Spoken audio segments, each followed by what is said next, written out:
Hey guys, welcome to Wrestling Days and welcome to this quick little video regarding the greatest wrestling match ever, Edge versus Randy Orton at WWE Backlash 2020.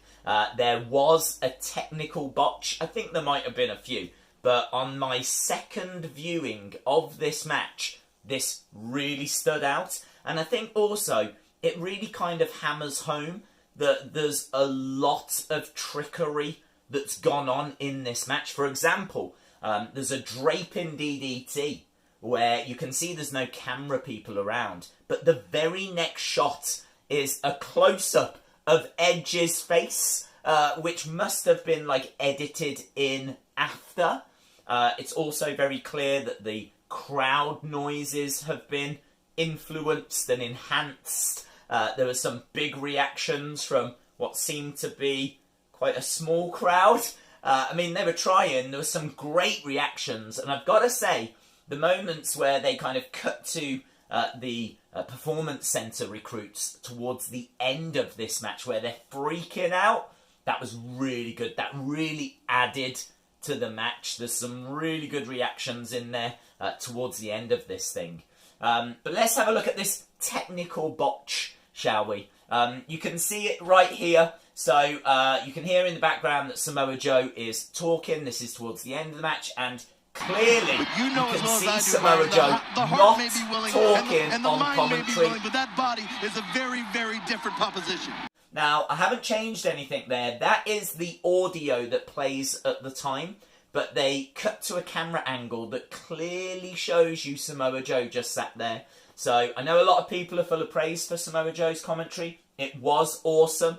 It definitely added to what was going on.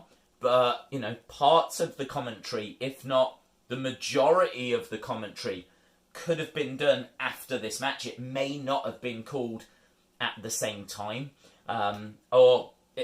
Seemingly at least that segment anyway. So yeah, I did not notice that at the time. And it was quite fun to go back and spot that and hear the commentary and see that Samoa Joe just wasn't even talking at that moment. So yeah, there's lots of little tricks that's in this match. And, it's still an incredible piece of work. I think I'm leaning more towards this being cinematic, which feels a little bit moody, because I think there's a good chunk of this match which is done in one go. I'll be very interested to find out, like, if they stopped and started, and if they did, how many times, because they've done an excellent job of making this feel quite seamless, apart from the little camera shots that are, like, cut in here or there. There's a few references as well that you might have missed, although commentary did a great job of picking up on these. The one in particular I don't think they mentioned was the sky cam, the cam that's above the ring. It's quite an unusual camera. It's not a shot that we get that often, but it was most famous for Bret Hart versus Owen Hart at WrestleMania 10. So as soon as I saw that camera angle, it really took me back to that. Of course, at the very start as well, Howard Finkel, the voice of Howard Finkel, the Madison Square Garden microphones. Obviously, Howard Finkel, the greatest wrestling announcer of all time. He still had his presence there, which I thought was fantastic.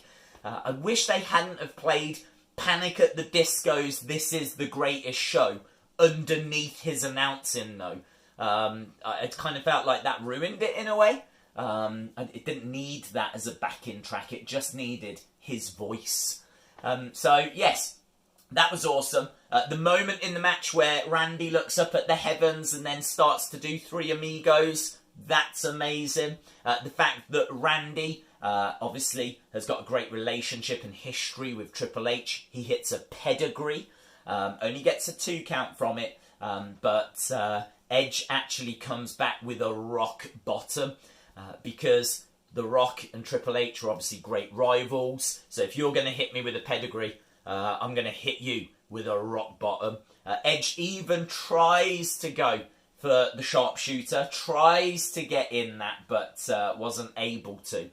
There's an Olympic slam, which is a little nod in a way to Kurt Angle, who I know was interviewed in the build towards this match. And obviously the Unprettier, which is Christian's move. This match for me, I keep saying match. As I said, I think it's more cinematic. But this, for me, had like 4 key segments. The first was doubt. Edge was doubting himself. He just, would go for a headlock and he'd just mistime it. He'd go for the arm drag, and Orton was one step ahead. He tried to jump over Orton, and Orton, I think, just came up a little bit, which meant that Edge tripped. And even Samoa Joe said, this is embarrassing. That's the kind of thing that they do. Training school, that's day 1 stuff. Those are the kind of pranks that people will pull there. Like, Edge should be better than this. He should be above this. So, really, they're telling the story that he's been away for 9.5 years and looks like he's missed a step. But then the next segment is where he does start to get into it. And he really gets some offense in. There's a great bit where he goes in the ring, out the ring, like really getting Randy to guess where he's going. Randy comes round and he catches him, kicks him in the face, and the momentum swings. So that was really cool. The majority of the match is Orton working on the neck. There's a modified neck breaker. There's a big superplex as well. Draping DDT, as we've spoken about. Couple of RKOs towards the end. There's a lot of work done on the neck of Edge, and kind of Edge in peril. The facials are stunning in this. The emotion is ramped up. As we said, those reactions towards the end as they're trading those false finishes. Really, really cool. And obviously it ends with a low blow, a punt. Orton actually says to Edge, "Go home, Adam. Be with Beth. Be with your girls. Tell all 3 that Uncle Randy said hi." And actually, earlier in the match, I heard what Randy Orton said.